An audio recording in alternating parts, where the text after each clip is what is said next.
Hello, Karibu, and welcome to the Rustic Talent YouTube channel and our discussion program, Africa Rising. We continue with our series on the psychology of racism. I won't say in Black people this week, because this week we're going to North Africa, and there is a kaleidoscope of races and ethnicities. So the psychology of racism in North Africa, basically. Joining me, not on the village bench this week, but via Zoom and the wonders of technology, is the lovely Ejidia Karuki, our fellow villager. Edge, how are you? Hi everyone, good to be back this week. Good to see you, Pedro. Sad not to be in the village. I really do enjoy the village, but I think this is a virtual walk which will still make do for now. So good to see you. Likewise. So yeah, like I said, this week the topic of discussion is, in our continuing series, is the psychology of racism in North Africa. And but before we dive deep into this topic, I think we will consider this week's news items in Africa. And so we'll start with number one, the Tigray conflict that is ongoing in the northern part of Ethiopia. And the Ethiopian military has entered the regional capital of Mekelle and proclaimed that the month-long conflict is over. But this claim is countered by people in the region and in Mekelle in particular, and saying that the fighting is still ongoing. They say that they have made it, or they have turned it into a guerrilla type war. And humanitarian organizations are claiming that the ongoing fighting is hindering efforts to deliver aid. Edge, any thoughts on this? I mean, this is... Yeah, this is very sad. Yeah. Because this is, if you remember, the Prime Minister of Ethiopia is a Nobel Peace Laureate, actually. Yes. And it was because he actually came in to galvanize Ethiopia, and he had a lot of good reflections on implementing democracy.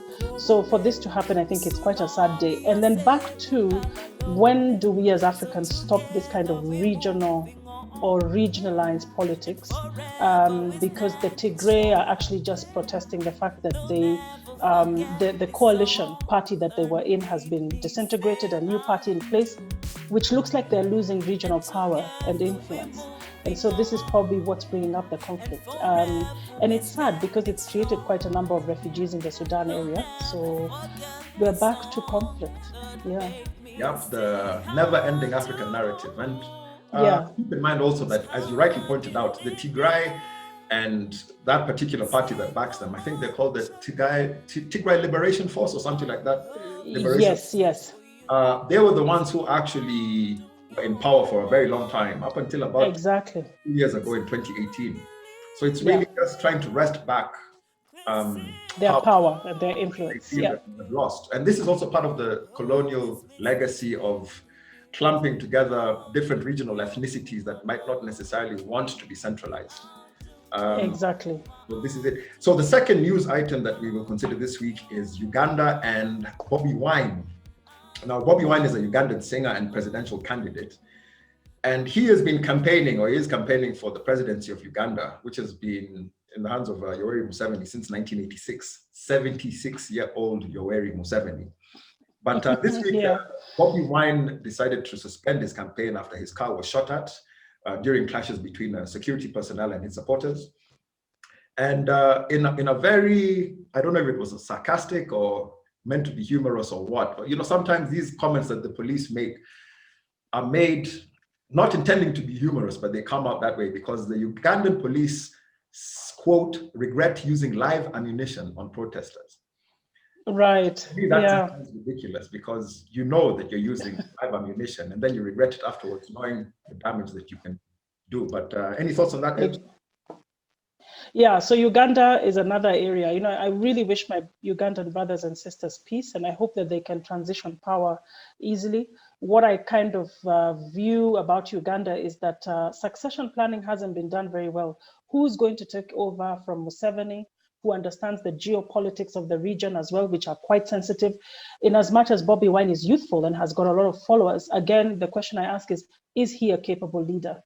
I think that would be my question to me. And I just hope that Ugandans can have an option that will help them to navigate the next set of years to come. Yeah. Brilliant points, well made.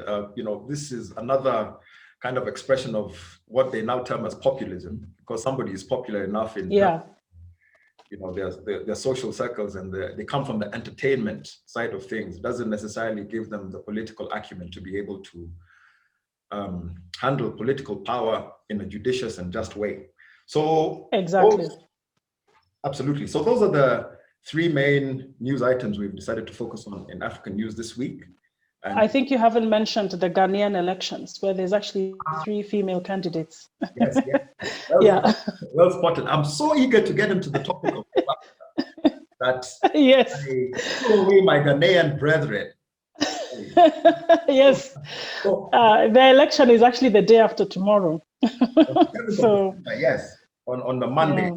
So the election is contested between the incumbent, who is Nana Akufo-Addo, 76 years old, of the New Democratic Party, and John Mahama, who is 62, who was the former president. So they had elections. Yes. The last 2 elections were contested by these two as the main candidates, and each one won 1 election.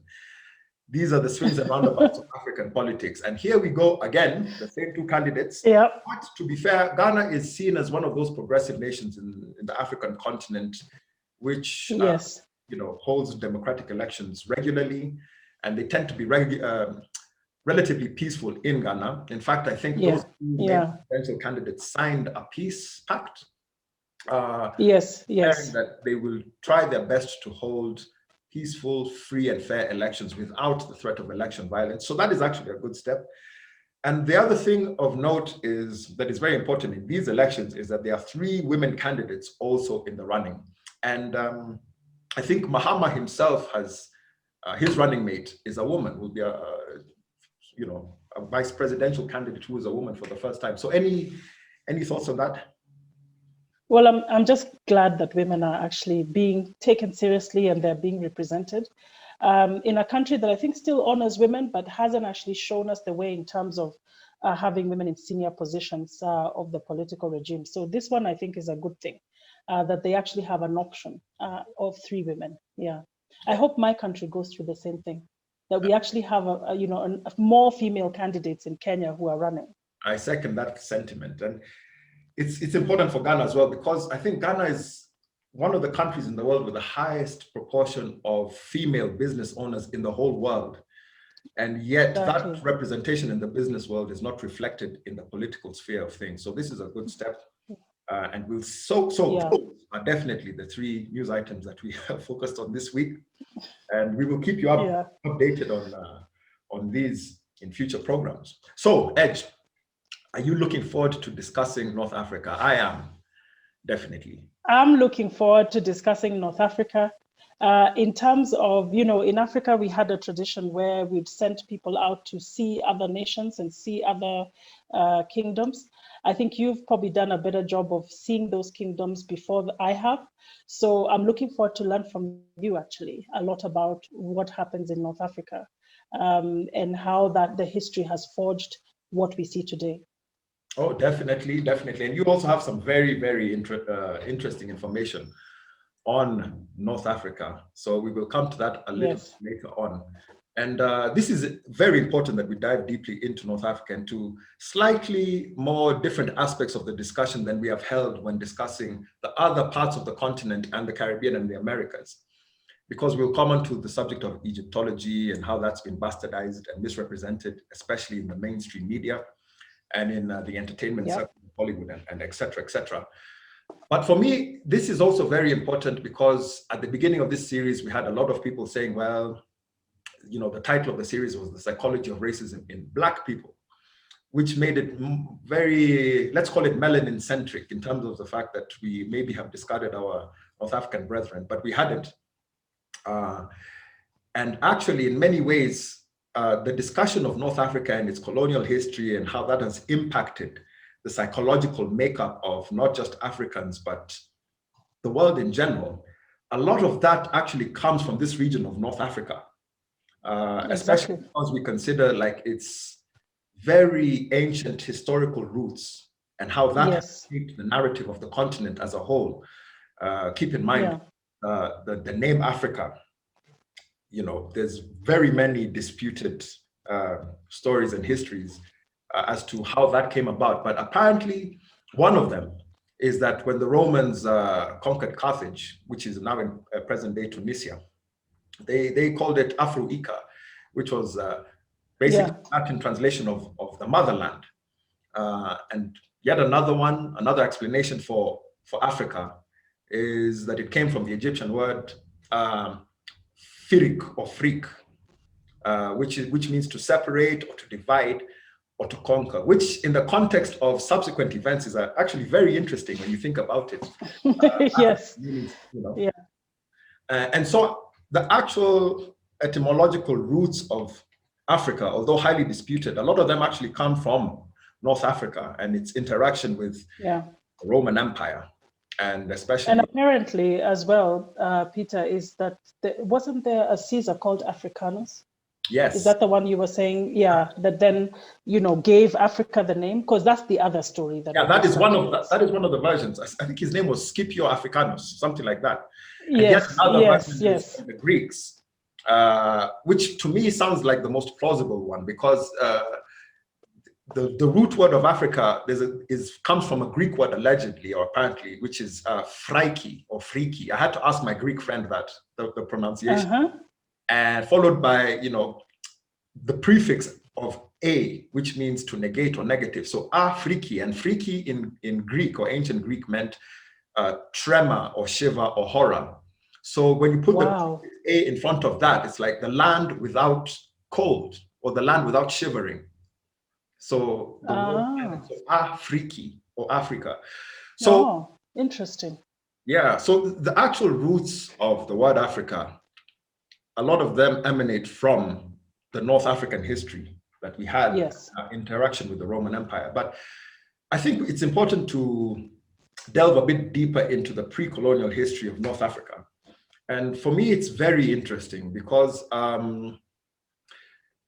as opposed to other regions in Africa, where there was a lot more human interaction between tribes, Bantu tribes and Khoisan and all these other things that we've talked about in other regions of Africa, because of the geographical topography of that region of Africa, in North Africa, there wasn't as much human interaction between the tribes. So a lot of them grew up independent of one another.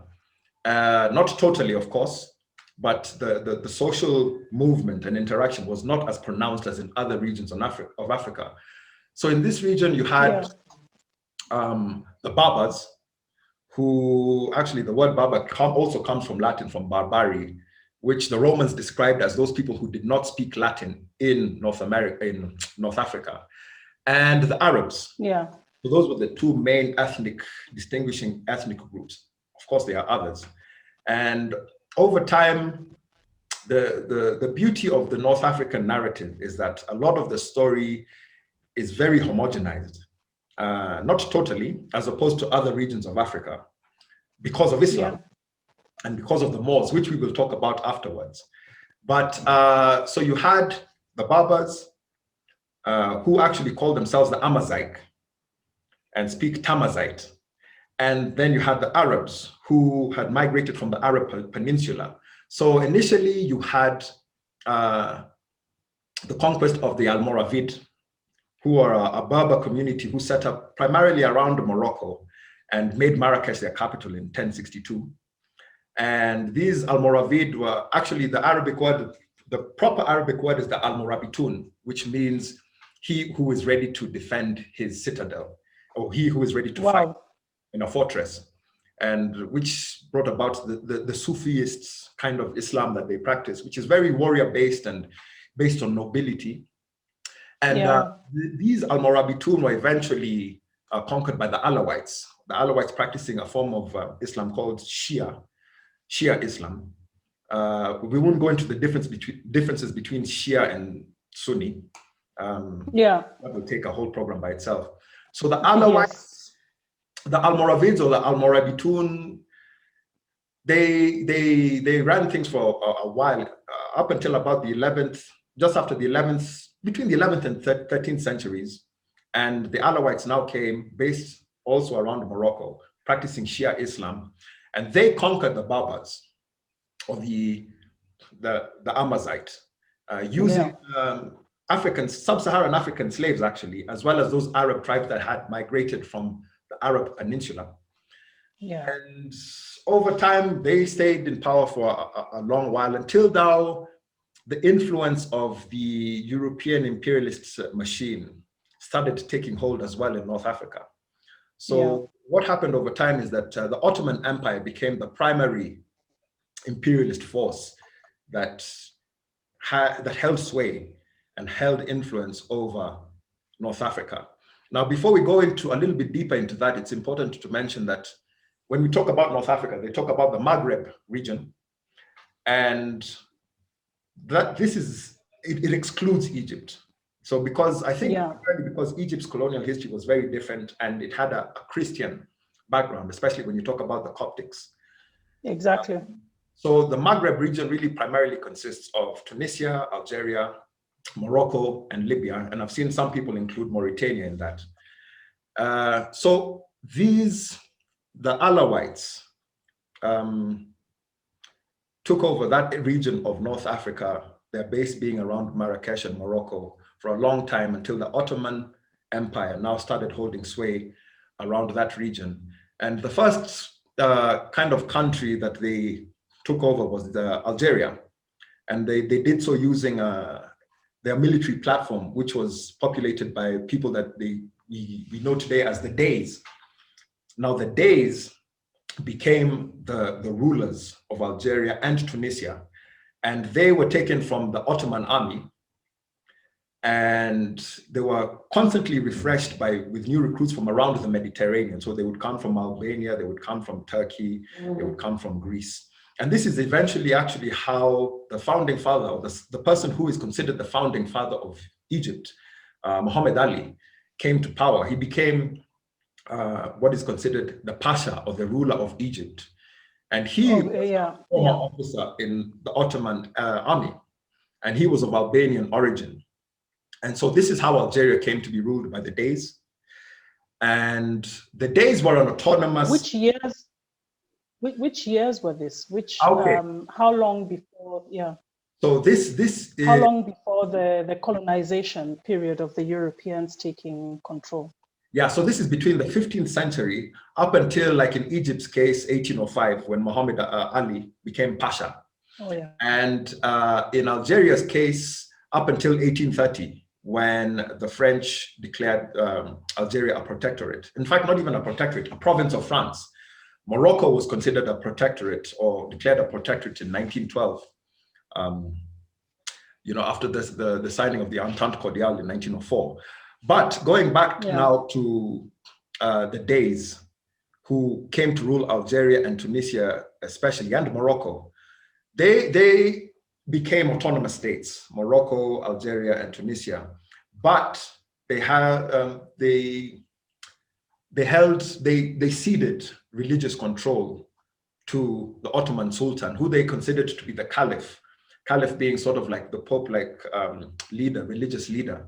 So in many ways, these countries, Algeria, Tunisia, Morocco, not Morocco, Algeria, Tunisia, and Libya were suzerainties or tertiary states. Like they were under the religious auspices of other nations, namely the Ottoman Empire, but they held a kind of autonomy. And so that was the basis. And Algeria, especially, if you look at Algeria, it was more or less a pirate state. So they got their money and their funding through acts of piracy. And it was more or less a military piratical state, which depended on the looting and the piracy and the spoils that they gained from their seafaring voyages. And this over time diminished with the increased influence of the European imperialist powers, primarily the French. And as we've seen time and time again, especially when we consider the other areas of Africa, this kind of slow totalitarian tiptoe that they are so good at specializing in slowly crept in, and they started putting pressure on places like Algeria and Tunisia to say, hey, you guys need to introduce more free trade and rights for your citizens, which was basically just a pretext for them to come in and gain more and more political influence. So over time, what you see happening is the waning of the powers of the Dey, the day being, like I said before, the people who ran Algeria. And in Tunisia, they became known as the Bey. Now, the Bey came from the day. I hope everybody's still with me. The Bey were the army officers who were taken from amongst the day in Tunisia to maintain peace and harmony in the countryside and to collect taxes. Now, in Tunisia, the Bey are the ones who now took over the political running of day-to-day affairs.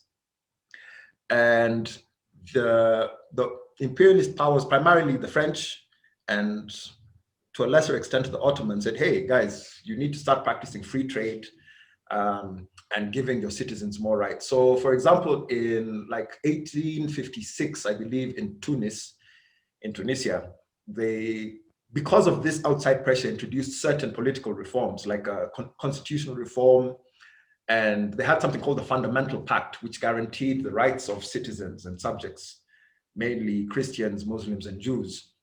And they introduced some slight constitutional reforms, namely a consultative or constitutional assembly and the administration of justice.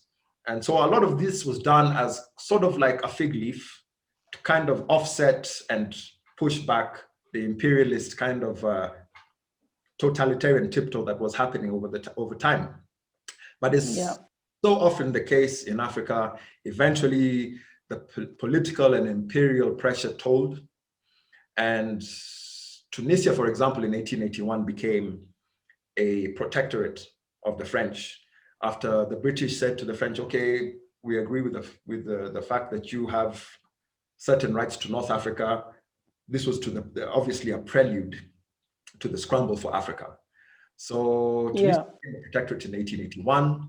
Algeria, as we said before, became part of a French colony in 1830, and the French considered it part of France in their whole, as we've talked about in previous series, in the whole assimilé concept. Algeria was considered a part of France. Morocco and Tunisia maintained more autonomy much longer than Algeria did. In Morocco's case, primarily because they had the backing of the British. So Morocco didn't fall totally and become a French protectorate until 1912, after the signing of the Entente Cordiale. Algeria was not so lucky. Their process of being assimilated into becoming part of a province of France took about 40 years, at which point, the army and the day that were running Algeria were replaced by a civilian governmental committee run by the French, of course. Libya remained a backwater of North Africa in terms of economic prosperity and being colonized for a very long time. Right up until like the 1950s, it really wasn't significant in an economic sense when they discovered oil, when Idris I was the king.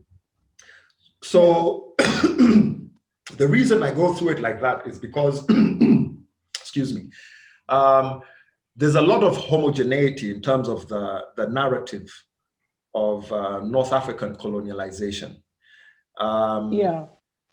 And we can see the slight differences between, say, for example, Morocco and Algeria, because Morocco was always a protectorate, whereas Algeria was considered a province of France.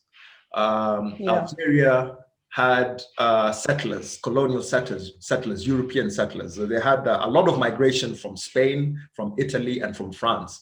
And by 1900, I think 1/10 of the population of Algeria, 1/6 of the population of Algeria were these European migrants, which fell to about 1/6 by the time the Revolutionary War of 1954 started.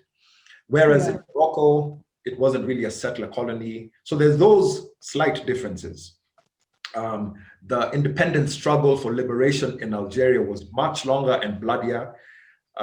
They called it the Savage War of Peace. It lasted between 1954 and 62. Whereas in Morocco and Tunisia were really just given up by the French, because when those uprisings were happening, the French were deeply ensconced in the happening of the Second War.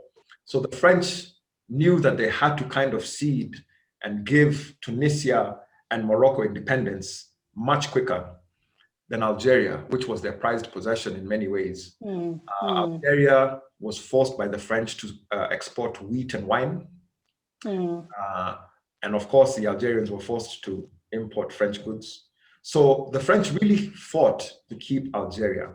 And so that struggle for independence lasted much longer. And Algeria became independent in 1962 in comparison to Tunisia and Morocco, which gained independence. I know you hate that word, Edge. Which was liberated, let's say that, which was liberated in, which both of those countries were liberated in 1956. Yeah. So it is not necessarily a very in-depth of the colonial history of those countries, but it kind of gives you a sense of the similarities in the whole region of North Africa. Now, that is not just clamp them up into one monolithic entity, because there are very many varying regions. For example, like the French, in their dastardly ways, had this policy of divide and conquer, and bringing out a lot of ethnic tensions between the Amazigh, who are the Berbers, and the Arabs.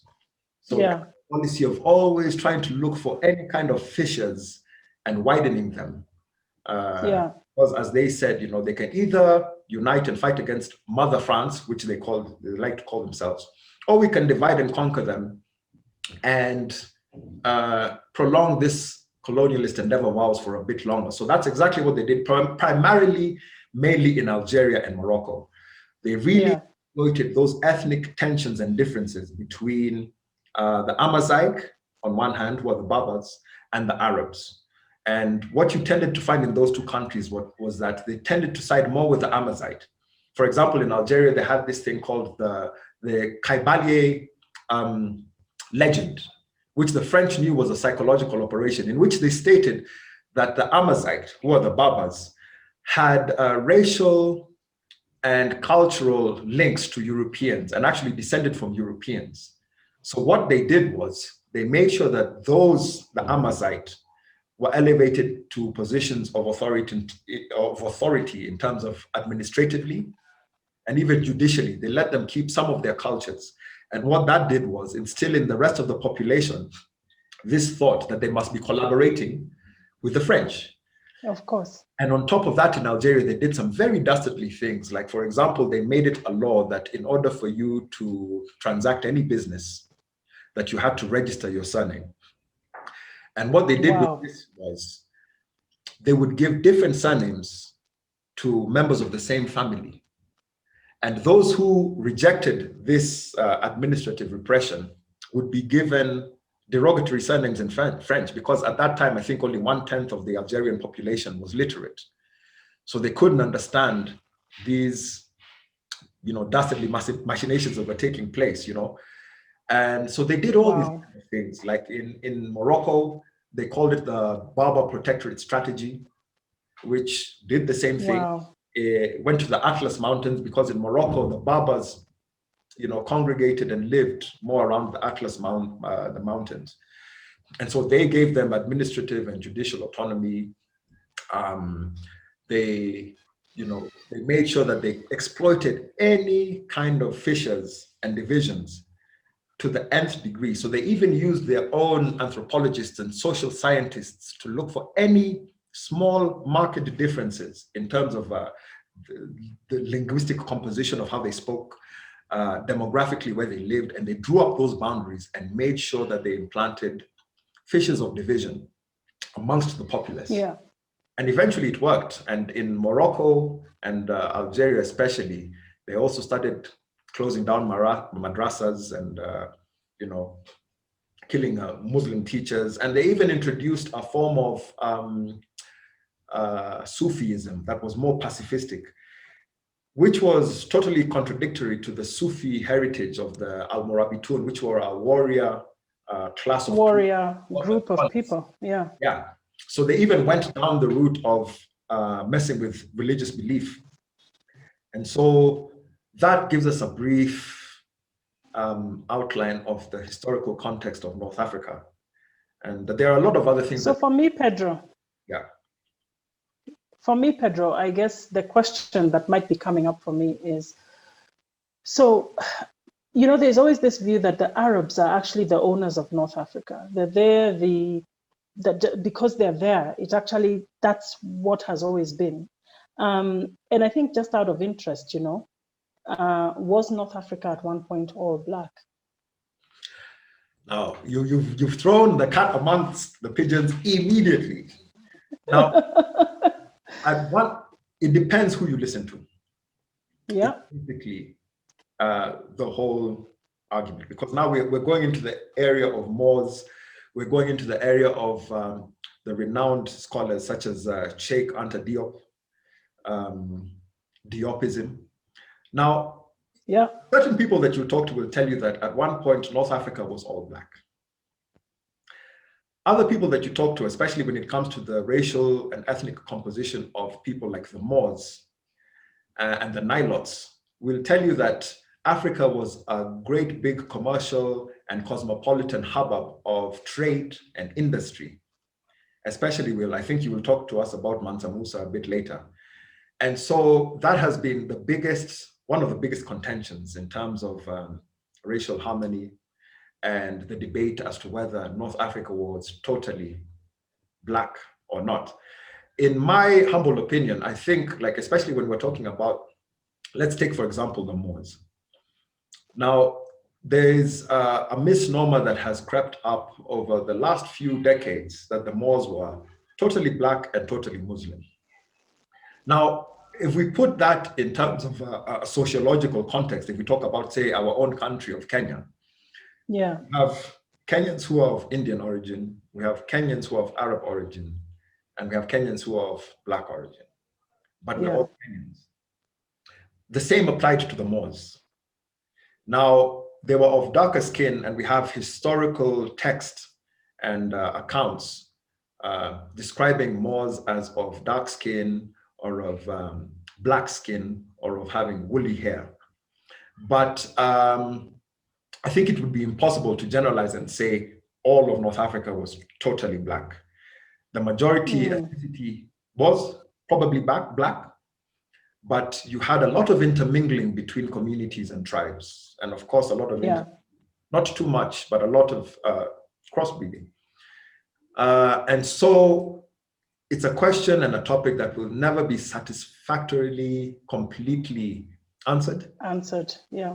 But I think for me, it's really just to kind of couple it up with the whole idea of the psychology of racism, which is there's always this impression that that area of Africa is actually very well developed because it had a sneak preview to all the ancient technology that actually came from the Ottoman Empire and therefore came from a different race than was there. Yet we know, for example, the Bantus that exist even in this region of East Africa were actually pushed down by the Ottoman Empire taking over those regions of the north. And part of it is, I think there is a story about protecting things like access to water. If you look at the Nile and the canal, is it the Suez Canal, and the way the Nile feeds into that northern part of Africa and onwards past that, there's a lot of fighting for resources, both in terms of precious metals, oil, water, that pushed a lot of these kingdoms downward and pushed the Bantus downward. But there's a lot of unwritten history that should at least talk about whether up to the tips of the north, it was some of these Bantu tribes that we see today that are now existing in what we call sub-Saharan Africa. There's almost kind of like a cleansing of North Africa in a way to make it look very Arab, as opposed to make it look very African. The Arabs that occupy north of Africa, in fact, don't consider themselves Africans. They sit in the UN as an African bloc, but culturally would rather really, if you go to Egypt, they would actually rather distance themselves from being the darker Africans. So there's a psychology of racism between Africans that I think is really at the core of this historical discussion of the north part of Africa. Very well said. And that brings to mind one of these other racially based notions that was developed by colonial powers and others who really wanted to subjugate African history and culture, which was this whole theory of Hamitism. And the theory states that there are two kinds of Africans. One who are known as the Hamites, who descended from Ham in the famous biblical story of Ham, Shem, and Japheth, the sons of Noah, who populated various parts of the earth. And the other are the indigenous ethnic Africans. So the whole European argument was thus: the Hamites, who descended from Moses, were actually descendants of Europeans. And they are the ones who are responsible for all of the advancements in terms of civilizational advancement and cultural advancement. Whereas the ethnic Africans really didn't contribute anything. And they tried to explain this away with examples like the building of Great Zimbabwe, and of course, famously, which we will talk about a bit later, the pyramids. And something else that came to mind as you were talking about your point was the fact that also a lot of this migration south was also due to the fact of the Sahara Desert spreading. Because keep in mind, a few thousand years ago, the Sahara was plush green and fertile land. So a lot of the migration down to the southern parts of sub-Saharan Africa and the migration of Blacks was forced by the expansion and the spread of the Sahara Desert as well. So yeah, the other thing that I think that you have brought up that is also very important is in terms of the psychology of racism and how, let's say, for example, the Egyptians, although we don't want to generalize and say all Egyptians think that way, would rather consider themselves maybe more Arab and closely more aligned to European cultural ideals, is the fact that, like, for example, when I was talking about Morocco was, quote unquote, unified by a collection of army of slaves. And so that stratification of society in terms of you're a slave and you're not, your skin is black, and blackness being equated to slavery and subjugation was ingrained within the North African psyche from much, much early on. So they had to contend with that and the differences in skin tone and texture, as opposed to the rest of Africa, who we had to contend with, it is us against them, us Black sub-Saharan Africa against the imperialist powers who are trying to usurp our culture and distort it and bastardize it. So especially when it comes to the Moors, I think it might be a good time now to maybe start talking about the Moors, unless you wanted to make another point. Yeah, it would be a great time to start talking about the Moors. I think for me, it's really just to get Africans to rewrite that part of history in a way, and perhaps look for those stories that talk about how much wealth actually sat in North Africa. And we are never told about that. The fact that you mentioned it was a plush area with a lot of foliage. Some of the trees that we know were used to probably even build the Temple of Jerusalem by Solomon, in as much as they were said to have come from certain parts of the Middle East. It doesn't really just sit right with me that this place became a desert on its own. They were actually pillaging that area for some of these really prized possessions of ivory, that's the wildlife, the trees that came from there, the medicinal plants that were growing there, the precious metals and gems that were coming from there as well. So this was an area of extreme wealth. And I think the Africans at point, or the Bantus, whoever was the majority at that time, was actually just using this land as fallow land. So they'd plant on that land and then move and shift to another part of the land. They weren't actually using what a lot of these other kingdoms considered to be wealth, which is the precious metals, the gems, the trees, the animals as well. You know, a lot of the kings and these Caesars, you know, they had lions, they had cheetahs. Where were they getting a lot of these things? They were actually coming into the African continent and taking them out. So to really just also connect the economic might of North Africa and why it's important to make it look Ottoman and Arab as opposed to it looking African, because it was also a center of a lot of inventions, a lot of technology, triangulation, mathematics. And these weren't necessarily white people or Arab people bringing this technology to bear. There's somebody who said to me something a long time ago that apparently things like the washing machine was invented by a Black slave. It's just a white person took it over, patented it, and made it the washing machine. But it had been created by a Black slave. So again, the idea that Africans weren't doing anything much is again something that we need to handle and rewrite in this area, I think. Definitely. And now I think we can talk about the Moors a bit more in depth. Yeah, let's do that. Well, for me, like the Moors and Moorish history is extremely, extremely important. And part of the issue I have with the topic of the Moors is we've already briefly touched on, because you will have those Pan-Africanists and those very militant Black pride brethren of ours who will tell you and sing it from the heavens that the Moors were Black and Muslim. Now, that is partly true. A lot of Moors were Black. A lot of Moors were Muslim. Well, they were Muslim. A majority of them were Muslim. But because of this kind of need to want to redress the balance of, colonial indignation, we have almost swept them up into this whole thing of they were all Black and they were all Muslim, and the Moors were Muslim, but they were not all Black. But the reason that the Moorish history is very important is because of the way it has been systematically distorted and outright banished from the history books.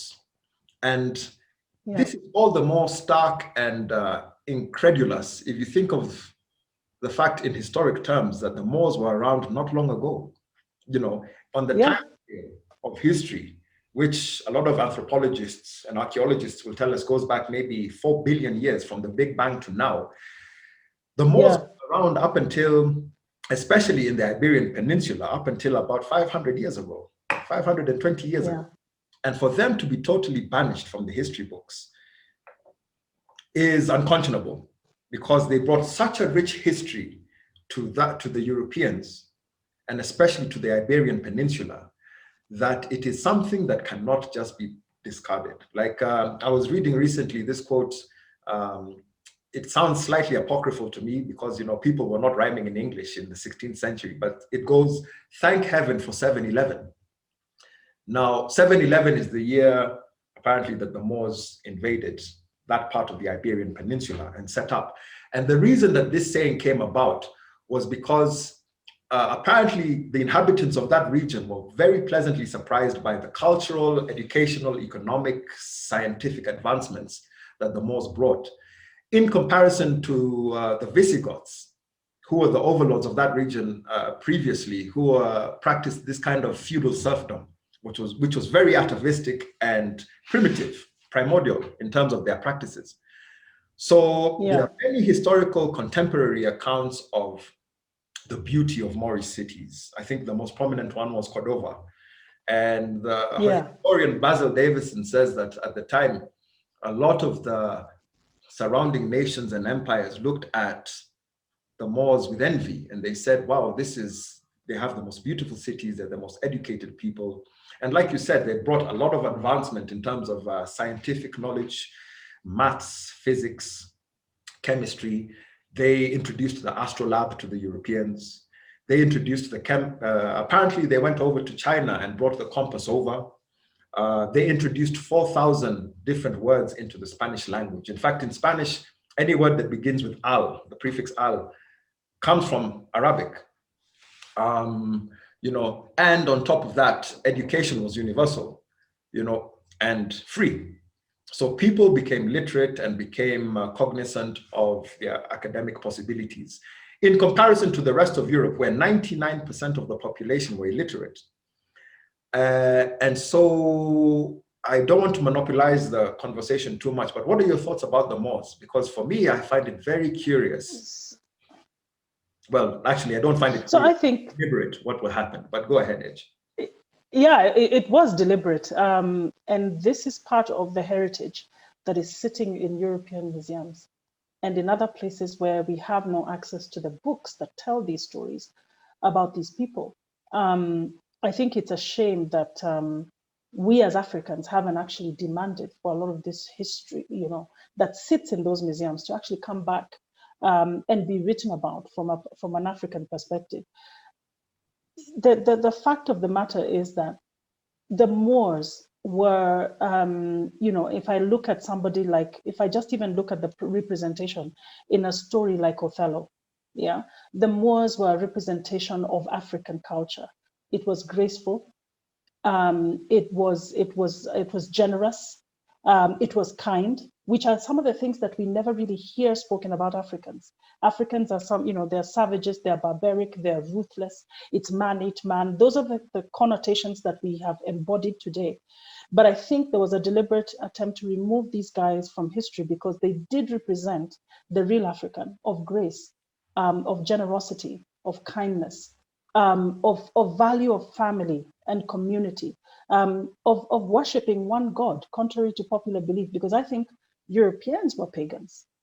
I think Africans were very much aligned to, having one singular God, and actually seeing how his power is reflected in nature and in the abundance, because they had experienced this abundance, because they had experienced, love from the earth that gave them everything. And they were able to take that kind of calm, peaceful, confidence into their culture and then take over Europe and bring that about. So I think there is a deliberate attempt to remove the Moors from our history, but the history is sitting somewhere. We need to demand for that because it will begin to tell a very different story of who Africans are and what they've actually been able to export all over the world. Even if you look at, and I know we haven't gotten to the topic of Mansa Musa, the way he came into power was actually that the previous king had taken a boat to discover the Atlantic Ocean. So these are people who are triangulating. They were probably the discoverers of America, and not and South America, and not Europeans, as we are told. And if you can really just remember the kind of distortion that we've had of the map of the world, if you really think about it, Africa and South America were one continent at one point. And so the distance between those two continents wasn't that large, even the 500 years you're talking about. So moving into places like South America was very easy. And we know, and we discussed it in our session, that Africans were actually killed and removed from some of the history of South American countries. And I think it's because they realized just how much power and authority Africans had because of all the technology they had. Remember, they built the pyramids. These pyramids weren't built by Ottomans. And so I think there is a question there around how do we fight for this history to come back to us, and where indeed is it located? Yeah. Definitely, I agree with all those points. Also, in terms of the Moors, a lot of people have seen it being argued that it can actually be argued that it is the Moors who dragged the Europeans out of the Dark Ages. A lot of people say that because of the advancements that they made in terms of education and technology. Of course. But also, very interestingly, it can be argued that the seeds of slavery were actually planted with the banishing of the Moors from the Iberian Peninsula in 1492. And something that I didn't know until very recently was that apparently the running of the bulls in Pamplona, that festival where they chase and the bulls now are chased out of the town and people are away from the bulls, and there's a lot of tomatoes and it looks very messy. Apparently the origin of that story was that the running of the bulls signifies the chasing away of the Moors from mainland Europe and back into Northern Africa. And so I wasn't really aware of the derogatory of the running of the bulls. But yeah, it can be argued one of two things. One, that it is actually the Moors who dragged Europe out of the Dark Ages. And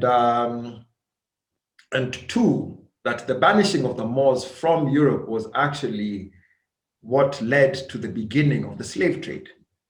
Because keep in mind, like up until slavery became commercially viable, it was the Moors who were running the roost. And so this kind of demonization of Black culture and Black history had to be done very quickly because the Moors had just finished their run of running empire and doing it in a very advanced way in terms of advancing the civilization and the education of those people in Europe. And so the slave trade, although I'm not saying that it was definitely as a direct result of the banishing of the Moors, I think it played a very significant role, the fact that the Moors were banished from the Iberian Peninsula, and this demonization of Blackness, Black culture, and the whole racist ideology that had to be implanted and inculcated within the psyche of humanity in general, and the way it was done. Because as we have discussed in previous episodes, if you look at things in their historical context, it took a very hard sell for people to actually believe in this concept of racism and convincing people that, hey, you know, these black people are actually inferior to us, because they had just come out of a period when the Moors were ruling the roost. So exactly, we can also have slave trade also can have, we can see the roots of the slave trade coming from the banishing and the roots of racism, and the roots of the concept of racism, the idea that you need to demonize a particular group of people, and then how that is related to the use of resources, where these Moors came, because they came with a lot of resources. I mean, it wasn't that they just came empty-handed. They came with access to a lot of resources, all these trees we are talking about, all these medicinal plants we're talking about, all the mineral resources, they came with that. So, you know, how do you take over and how do you subjugate a group of people is you demonize them, but you also then take away some of their wealth as well.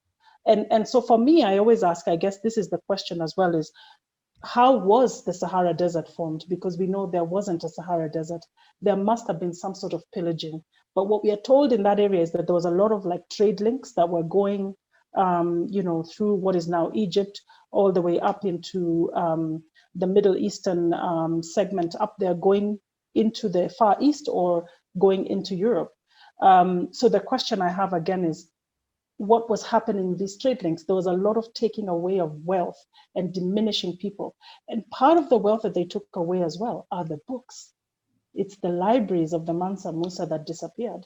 And in as much as we still have a library in Mali today, it's probably a shadow of what it was when he was running it.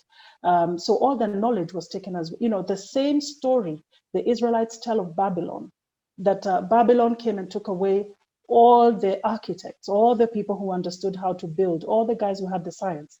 The Babylonians took these from the Israelites and took them to Babylon. That's what happened in North Africa. There are a lot of this knowledge, and a lot of the people who could were taken as slaves into Europe. And that's the story.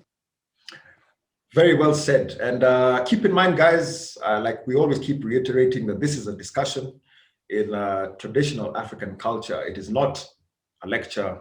It is not a treatise on all things North Africa that we have the definitive answers to. So please give us your comments below. Let us know what you agree with, what you disagree with, maybe things that we might have missed out in the discussion. But you bring up a few very, very good points. And I think now might be a good time to segue into a very interesting story that you told me about Mansa Musa not too long ago, which I did not know about, and which to me makes perfect historical sense in terms of explaining subsequent happenings. Maybe you can enlighten us. Yeah. So as I said, Mansa Musa came into power having been appointed as a deputy to the then king, who then decided to sojourn and go away to discover the Atlantic, apparently the Atlantic Ocean, which kind of conjures up the thoughts for me that he'd actually gone to discover the Americas. So Mansa Musa took over, and he was actually taking care of the wealthiest kingdom there was. The biggest gold deposits were, I believe, in Africa, and this is something that I guess, again, the people who are listening and anybody who understands gold should begin to maybe bring out some information and some statistics to share around that. But a lot of the gold deposits were in Africa and in South America, because remember, those two continents were actually one. They just split and the tectonic plates moved along. So Mansa Musa was taking care of places like Ghana that had a huge deposit of this mineral. And although there was a mineral market in what is current day Egypt, a lot of the gold was actually held in Mansa Musa's kingdom. And so in his pilgrimages, he would actually take a lot of this gold along the way. Apparently, in his pilgrimage, there was about 60,000. You can imagine 60,000 Black men accompanying their king for the pilgrimage. And they were all carrying bars and bars of gold, the donkeys, the horses, the camels. all carrying this gold that belonged to this king. And he would go into Egypt and dump a lot of this gold there and cause what was then not known, but what we call today as inflation. And as he was creating this inflation and bringing down the price, apparently there was a 10-year depreciation of the price of gold in this mineral market in present-day Egypt. But interestingly enough, he used that gold to buy a lot of the technology that he saw that was new and maybe foreign for his country. And he bought a lot of books as well and started what we know as the library in Mali. So he was very advanced in his thinking. He was a very astute leader, a very astute person in terms of bringing communities together, but also creating those trade links across that region as he went into Mecca for his pilgrimage. The thing about Mansa Musa is that, when we see the Forbes list, I think we always see the Forbes list. I saw something really funny telling Bill Gates, you're not the richest man. The richest man was not even Solomon. It was actually Mansa Musa. So there is a story circulating, and somebody told me this story, which I found very interesting, is that Mansa Musa's gold is actually, what happened to that gold is that it was taken away by the Jews. And so Solomon managed to take a lot of this wealth that Mansa Musa had in terms of gold. And this is aligned to the story of when the Israelites were released from Egypt. The gold that was handed to them by the Pharaoh was actually Mansa Musa's gold. And so this tabernacle was actually the knowledge that Mansa Musa had. All the science that Mansa Musa had was enthroned in this tabernacle that needed to come back to the Israelites. And so Solomon building this temple was actually to keep all this gold that had been given to the Israelites as they left Egypt, and actually belonged to the wealth that was once Mansa Musa's. So it's an interesting story, I think, in terms of also investigating and maybe beginning to come up with any kind of factual evidence to it, which is to ask ourselves, where did this wealth that we hear Solomon had come from? So apparently even Sheba visiting somebody like, is it Sheba or was it the African queen that visited Solomon? Cleopatra. Was to, kind of say, I know where you got your wealth from. And it's not your wealth, it belongs to, the people of Africa. And so I think this, for me, begins to tell a story around how, as Africans, we have continuously had people come and pillage and take our wealth away. And the wealth that was taken was not just the gold, it was the knowledge, it was the wisdom, it was the scriptures, it was this, perhaps even this religion that we keep receiving, the Christianity or Judaism that we keep receiving, was already with us, and we already knew a lot of the things that these societies now say they own. So I found that story quite interesting about how Mansa Musa was able to create inflation, how he bought new technology from people as far off from Asia and beyond, how he created a library, and how he built one of the most beautiful palaces, which is now no longer standing, which is an interesting thing as well. Because I think that palace would probably outshine Solomon's temple and palace, Oh, definitely. I mean, stories of opulence and the displays of wealth, especially when it came to the architectural splendor around that time in Africa, are myriad. So I wouldn't be surprised at all. And I think this is a good moment to segue onto the whole subject of Egyptology and the pyramids. Oh yes, Egyptology. For me, this is one of my pet subjects, and I've loved the study of what they call, quote unquote, Egyptology for a very, very long time, but for very differing reasons. Firstly, the term Egyptology. I mean, it sounds to me like it was a neologism or an appellation that was just brought up primarily for the purpose of confining the areas of study and focus, because Egyptology, it has a connotation of a practiced science. But how can you have a practiced science that is centered around it's being named after a country, Egypt? Yeah. So for me, that was a deliberate nomenclature, because what that does is immediately confines the areas of study, and it somehow presupposes that all advancements that come from what they call Egyptology can be attributed to the people who now populate the region known as Egypt. And what that does, because we live in an age of something like the psychologists like to call recency bias, because we haven't lived through the whole spectrum of human experience and history, when we think of Egyptology, we immediately think, well, these Egyptians were very, very bright people. Now, don't get me wrong, they probably were.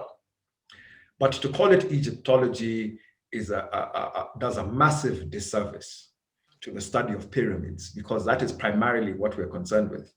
And we now come to the area of study that occupied the minds of great intellectual giants, most notably Sheikh Anta Diop, who was a Senegalese scholar who went to study in France.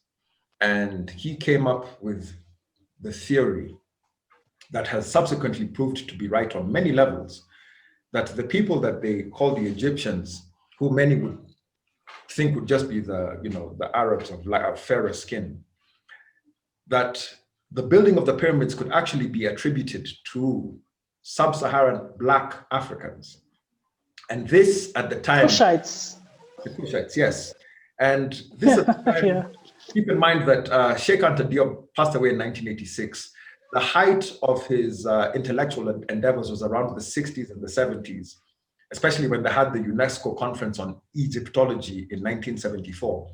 And when he came up with the findings of his studies, he got pilloried from pillar to post by other quote unquote Egyptologists who demonized him for even suggesting that Black Africans would have the mental and intellectual acuity to be able to build civilizations as advanced as those ones that were found in that area of Africa, and to build the pyramids with such archaeoastrological precision that they aligned themselves with various stars like the Orion's belt and the North Star and Venus and things like this, and the calculations that would have been needed to perform such feats of architectural brilliance. So this made him very, very demonized amongst the very incestuous community of Egyptologists. And they said, oh no. Once again, they went back to, some of them, the more moderate ones, went back to the Hamite argument, saying that, well, if they were, yes, if they were of African descent, it was only because they came from the Europeans and they were Hamites. But the majority, and the vast majority of them, said it is absolutely impossible. The pyramids were built by Arabs and maybe those Europeans who had now come to that area of Northern Africa. When Sheikh Anta Diop said that basically the whole intellectual argument that these people had was very two-faced and very contradictory, because they would come and say, well, strictly speaking, if you want to call them Black Africans, they were not Black Africans because some of them had lighter skin. But Sheikh Anta Diop never claimed for 1 second that it was just the blackness of your skin or the content or the amount of melanin that made you black.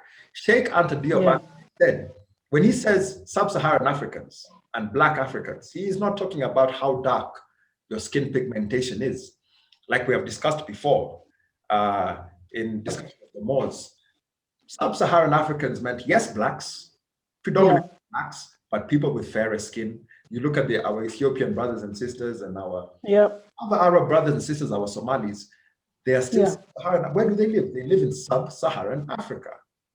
But so they have a lighter complexion.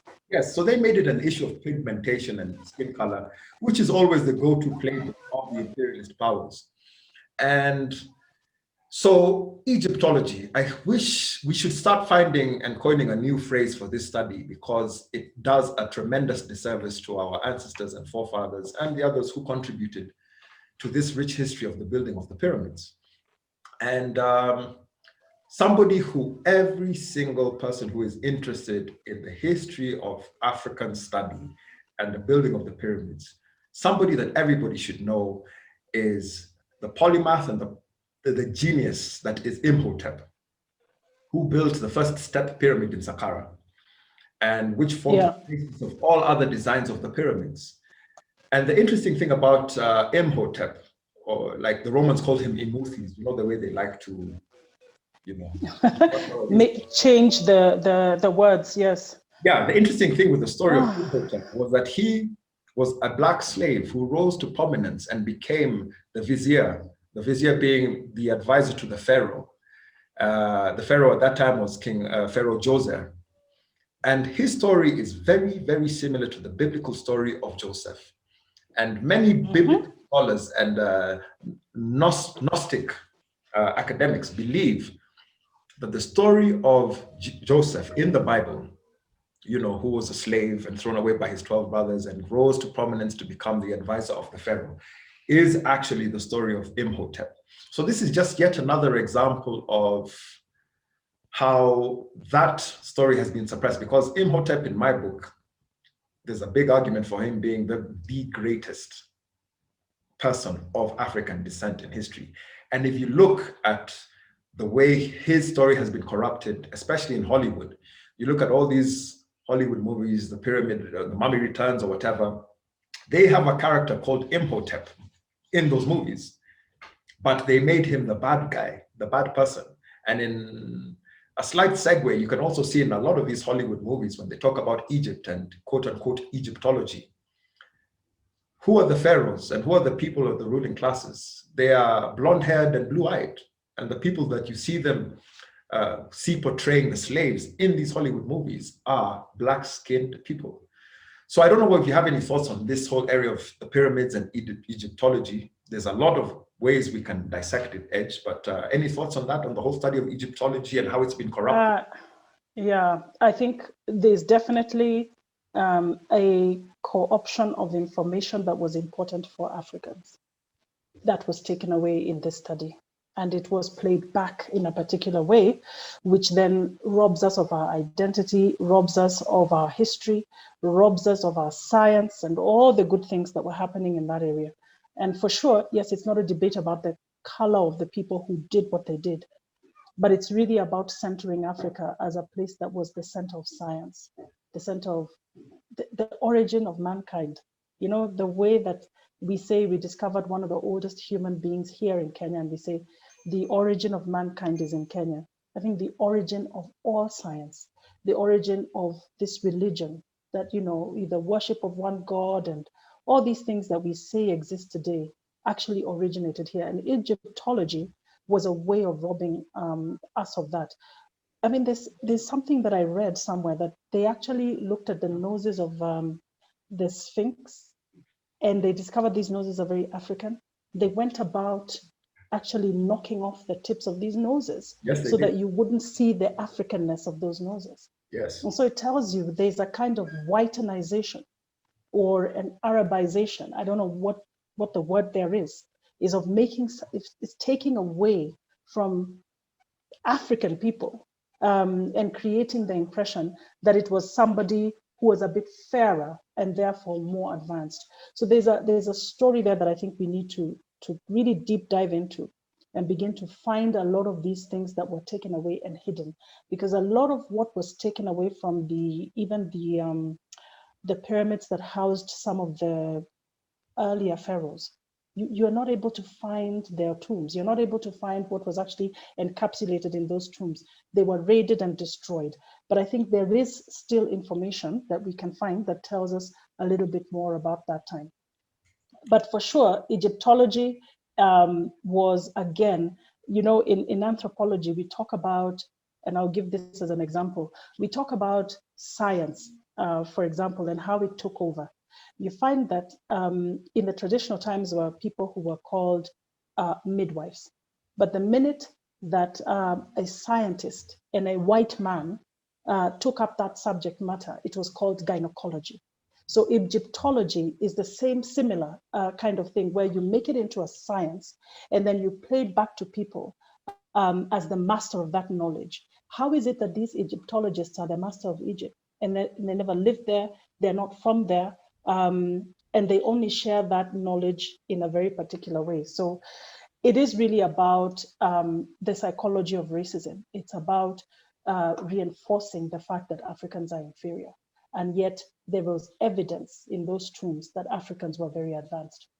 Most definitely. And keep in mind as well, yes, and keep in mind as well that to confine the study of a people and a culture, especially when it comes to the building of the pyramids, to Egypt, also does a disservice to those pyramids that have been discovered in places like Mexico and in certain parts of Turkey that are far older than some of the pyramids that you even find in Africa. So it was just, for me, an attempt to corral the kind of intellectual integrity of the study of pyramid building and the whole civilizations that spawned, especially around the Nile.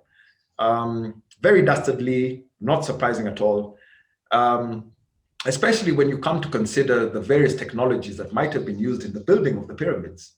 Now, this is a very, very contentious subject, and I've read many books and watched many YouTube videos and contended with many kind of theories as to how the pyramids came about.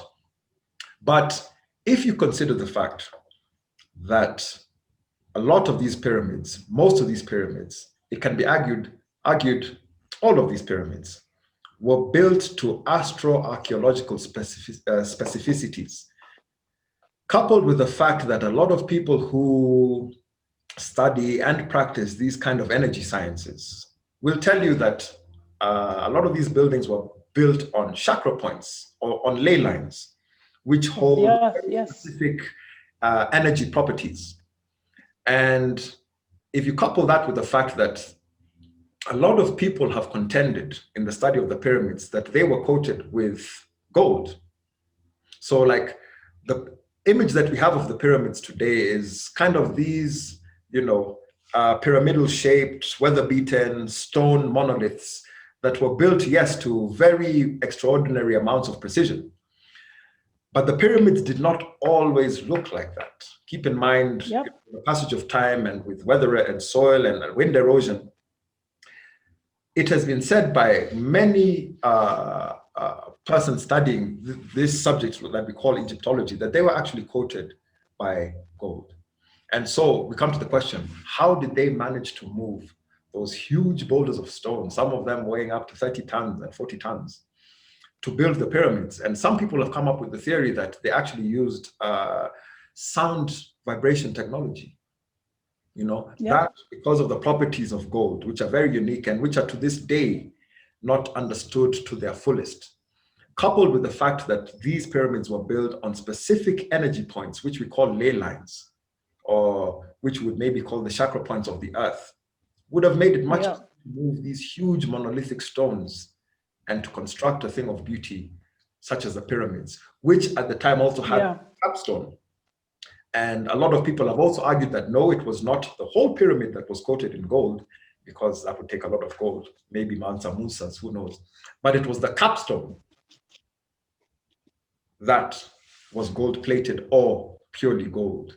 So, I think it was actually all gold. I think they were all gold as well. There was a lot of gold, and there's still a lot of gold in Africa, guys. There's so much gold. Yeah, I think we're just never told the truth of how much gold there was. Yeah. Absolutely, 100% right. So you see, because they could not explain the wondrousness of this kind of technology and the incongruity of these pyramids being found in a location in Africa all those thousands of years ago, being built by sub-Saharan Africans, they had to bastardize and demonize the story of the building of the pyramids to say that it was impossible for Africans to come up with the intellectual nous and the architectural capabilities to be able to build a thing of such wondrous beauty and of such architectural integrity. So that is yet just another area in which they have totally obfuscated our history and made it into something else, especially with the aid of Hollywood.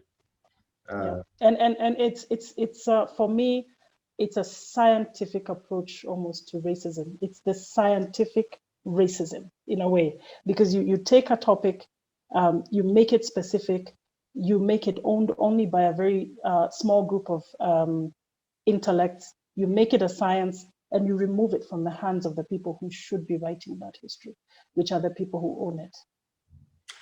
Definitely, I couldn't agree more. So as we start to wrap up this topic, we now come back to the whole question of the psychology of racism in North Africa. Yeah. And the touchy question as to why it is that, for example, we'll take the example of somebody like Muammar al-Gaddafi, who initially was looking for a sort of pan-Arabic unity. And when he came to power in '69, when he overthrew the monarchy in Libya, his initial aim was to build an alliance similar to maybe Gamal Abdel Nasser, who we think of now as a Pan-Africanist. Yes, Nasser did a lot of good work with the rest of Africa. But initially, Nasser was Pan-Arabist. You know, he wanted to unite the nations of the Arabian Peninsula and those who practice Islam into one entity that could become a political force in the world. So what is it about our relationship as sub-Saharan Africans and our brothers to the north that still brings a lot of this tension about? Because you saw some horrific videos, for example, during the conflict, the Western engineered conflict in Libya, engineered by the French, the British, and the Americans. Americans, yeah. Of these Arabic Libyans, or Libyans of Arab descent, actively hunting black-skinned Libyans and butchering them on the streets. I remember this one very harrowing video. I forgive anyone who might be eating. Forgive me, sorry, if you're eating or you're having lunch or anything at the time, but there was one very harrowing video of a black Libyan who was wired up in hospital with all kinds of IV drips and everything, who was dragged from the hospital and butchered on the pavement by these other Arabs because they didn't want any more blacks in Libya. And they took advantage of that upheaval that was happening in Libya at the time to try and cleanse ethnically as many black-skinned Libyans. And so what is it? Is it just the history that we've talked about in terms of the fact that of the Moors and the fact that a lot of the fighting that was done to liberate themselves from, say, the Ottomans and to unify a country like Morocco in the 14th and the 15th century was done by sub-Saharan black slaves, and that stratification in society has stayed all along. Is that simply it, or what else can it be? Pedro, it's an interesting point. I just always think about the value of force. Like, how much force would you apply onto something you don't fear? Maybe not too much. But if you really fear something, you would want to annihilate it, So I think there's a conversation here around when the Ottoman Empire and all these other empires were pushing down on what we know as Black Africans who occupied that bit, if that case is there. I think these Black Africans were very, very violent too, and they defended their land very violently. So it was very clear from the word go that if you want to overcome these guys, you've got to use some serious force. And I think that still remains in the writings, in the military strategies that have been applied in the north of Africa for a long time. And so I think this historical violence is as a result of how astute the African soldiers were in defending their land against the Ottoman Empire. So the fear is what happens when an African applies his technology and applies his wisdom. So that fear then renders against them this very forceful, violent annihilation. It's almost as if I just want to destroy this, that there should be no evidence of this person in my midst, tells me that psychologically, something that has been passed on is that if you don't take care of these Black people, they can take over.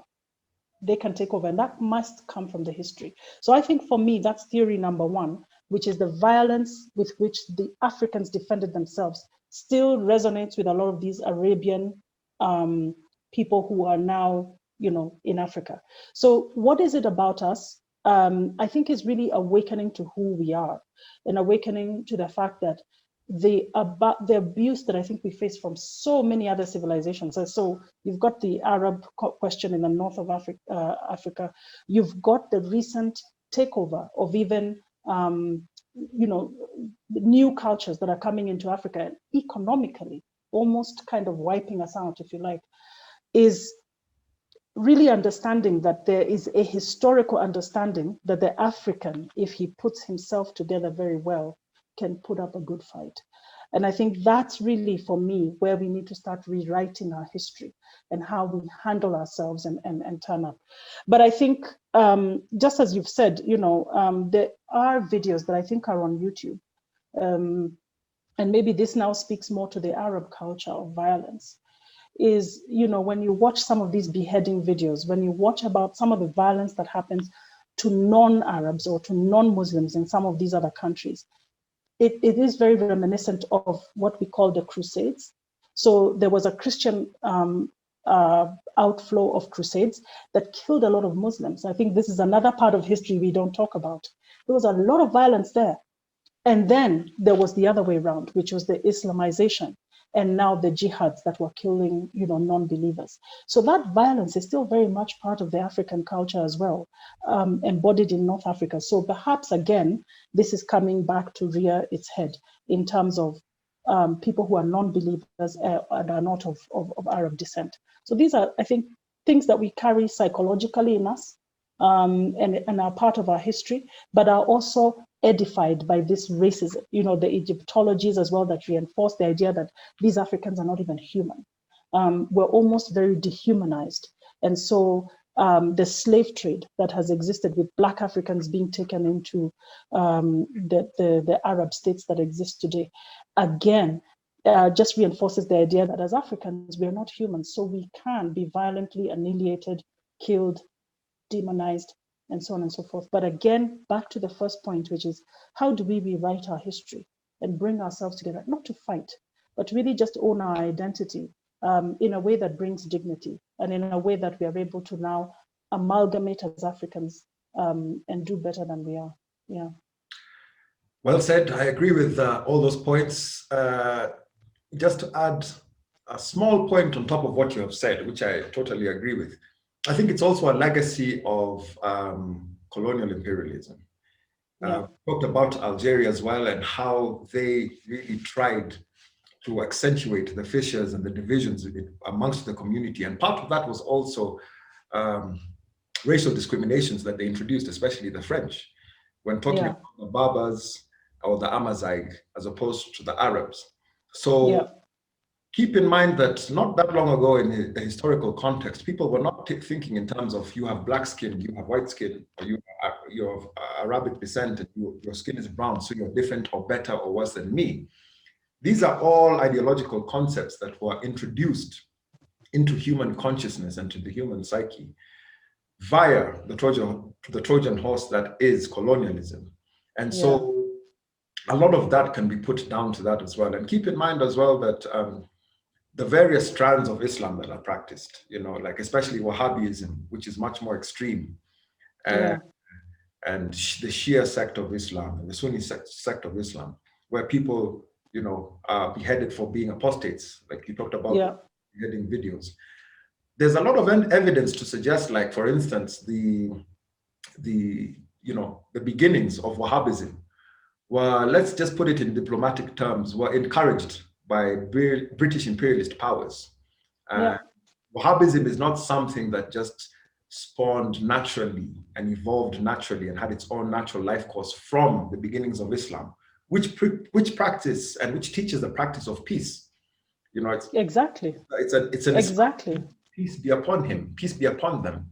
The Prophet Muhammad, peace be upon him. So by its very nature, Islam, which is the youngest, it's a peaceful religion. Peaceful religion, which is the youngest of the three, monotheistic religions, had its origins in terms of spreading peace and love. These other kind of offshoots of Islam and Wahhabism and things like that, there's a lot of evidence to suggest that that was encouraged, let us just by especially the British. Okay, so I've really enjoyed this discussion. It is something I have we will too. have to delve much deeper into, because there are so many things that we could have talked about, especially when it comes to Egyptology, the study of the pyramids, how were they built, and not just The that kingdoms as well. as well. And even to delve deeper into the colonial histories of the countries that we have talked about. Egypt, for example, we didn't really have time to talk about Gamal Abdel Nasser, the Suez Crisis, Yeah. you know, Yeah. the advent of when they gained liberation. I won't say independence because Edge will slap me across the face. It's a very rich and very. And we. It's a And very. we also did. Sorry. Yeah. Sorry, I was going to say, and we also didn't talk about Northern Sudan, because a lot of us as Africans always see Sudan as being Black people. But in the north, there's actually a huge Arab influence as well. And if you talk about Libya, Sudan is also a very pivotal part of that North Africa history. Yeah.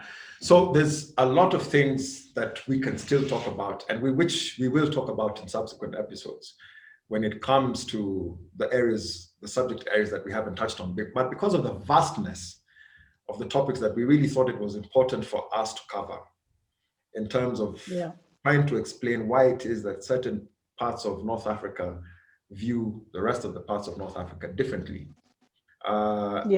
Wanted to try and touch base on as many topics as possible. So very interesting topic, and I'm sure we'll come back to it at a later date.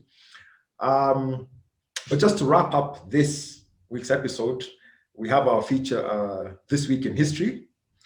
Very interesting week, actually, historically, coming up. And on the 4th of December, 1996, the Constitution of the Republic of South Africa was approved by Parliament. On the 5th of December, 1955, the Montgomery bus boycott started, and it was initiated by the actions famously of Rosa Parks. Also on the 5th of December, also on the 5th of December 2013, Nelson Mandela passed away. On the 9th of December 1961, Tanzania gained liberation. Independence. On the 12th of December 1963, Kenya. Independence. Kenya reverted back to what it naturally was, free. Yeah, although not totally. not totally. Even to this day, not totally. Not yet Uhuru, the struggle continues. Okay, so the struggle continues. Yes. Our book of the week this week is Colonial Madness, Psychiatry in French North Africa. This was a book written by Richard C. Keller. I haven't read this book, but when I was searching for good books to recommend as our book of the week, as we ended this topic, I just looked at the blurb and it sounded very, very interesting because it offers a colonial history of psychology, and it explores 19th century French notions of how Arabs actually were. You know, they were portrayed as being very licentious and very amoral and prone to violence, primitive, mad, and luridly sexual. No. And so the book reflects on French thoughts about race at that time, and maybe tries to explain or give an explanation as to why it is that area of North Africa developed the way it did. Also in relation to the French outlook and French perspectives on North Africans particularly, and Africans generally. It touches on Africans generally. So I haven't read the book, Colonial Madness, Psychiatry in French North Africa by Richard C. Keller, but I will try and get my hands on it, and I would recommend that book to you. Edge, asante sana for joining me. Thank you very much. It's been a wonderful walk. I've learned a lot. Yes, and this actually concludes our series on the psychology of racism, but we will go into other areas of discussion. We will talk about the Indians, and the Indians played a very, very, very big and important role in our colonial narrative, not just in Africa, but also in what they now call the West Indies, and in their own country of India, the crown jewel of the empire. And so we'll talk about India and how the Indians played a very, very important role in the colonial narrative. A lot of people don't know that the Rastas, people see me with dreadlocks, but the Rastas actually have a lot of cross-pollination in terms of cultural history with Indians. Especially the goddess Shiva, and her hair, which kind of looks like dreadlocks. It is the Indians who brought over the marijuana plant to the West Indies. And so there's a lot of cross-pollination. So we'll talk about those topics at a later time. But thank you, everybody, for joining us. Remember, it's a discussion. We're not the final authorities on everything that we've talked about. So please comment below. You'll find us on our social media platforms. We're on Instagram, Rustic Talent Agents. We're on Twitter as @Rustic Talent. Check out our YouTube channel. We have various videos, not just on African history, but on African modeling and things like this. So check out our handles on social media, and thank you very much for joining us. Edge. Thank you very much for joining us. Keep giving us your feedback. Let us know what you want us to focus on as well, and have a good week. It's been great. Absolutely. Have a great week. Asanteni sana, as we say here. Thanks. Thank you.